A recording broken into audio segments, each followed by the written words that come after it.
Hi, Russell Stratton from Blue Gem Learning. So what I wanted to talk to you about is a topic that was picked up last week at a session I was at, hosted by SATE at the Future of Oil and Gas workshop. What we were discussing there was what kills innovation in organisations. Innovation considered to be one of the key things that needs to be taken forward in the coming years here in Alberta in the energy sector. But how do we promote it and how do we stop sort of killing it off? So one of the things that he talked about was the essence of rewarding organisations. And do we actually reward people in a way that helps promote innovation? And specifically what I was thinking on this was, is our reward structure in organisations too narrow from a time perspective? Are we too focused on what people do on a quarterly basis, what they do on an annual basis, and therefore we reward them predominantly financially based upon that fairly short time frame? And should we actually be thinking in a longer time frame to see whether our innovation is allowed to bed in and really get our benefits? So where I was coming from was reading this book a couple of years ago called Fixing the Game, here by Roger Martin. And what Roger's talking about in this book is the fact that exactly this issue of short-term rewardism. And he uses an example here of the National Football League down south of the border in the United States.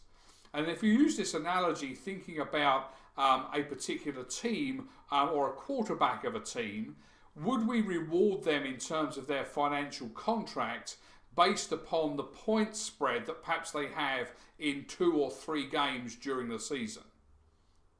So the example being, if we follow this analogy, is that a quarterback wins a game, maybe 2 or 3 games during the season, where they buy a point spread of between 20 and 25 points. And as a result, over that short-term period of time, that was exceptional performance and is rewarded accordingly. But if we look at it from a course of a whole season or more than one season, we actually see that their record is they only win 3 or 4 games per year. They lose the other 12.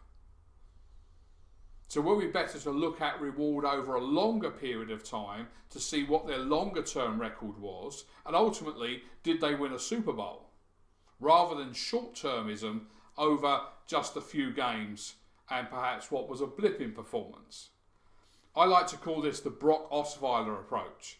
Anybody who follows the NFL may remember that Osweiler backed up Peyton Manning for a couple of seasons at Denver before taking over from him last season. He won several games, but ultimately Manning replaced him in the run to the Super Bowl. On the back of that performance, the Houston Texans paid an exorbitant amount of money, somewhere in the region of $72 million, to sign Osweiler, only to find that partway through this season he was benched again for a guy, I think, who was on a salary of something like $600,000. That was an example in the sports where the guy was rewarded for a fairly short period of sustained performance. So, to put that back into the real world of work that we're in, what do I mean with innovation?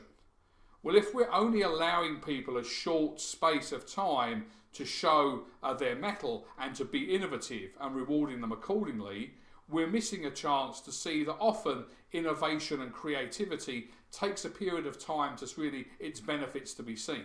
We might not see the impact over 3 months, 6 months, even 12. It might be 3 years, 4 years and 5 years when we get into some of the complex problems that we'll be facing here in the energy industry.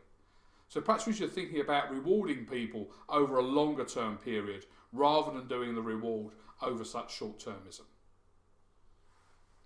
What do you think?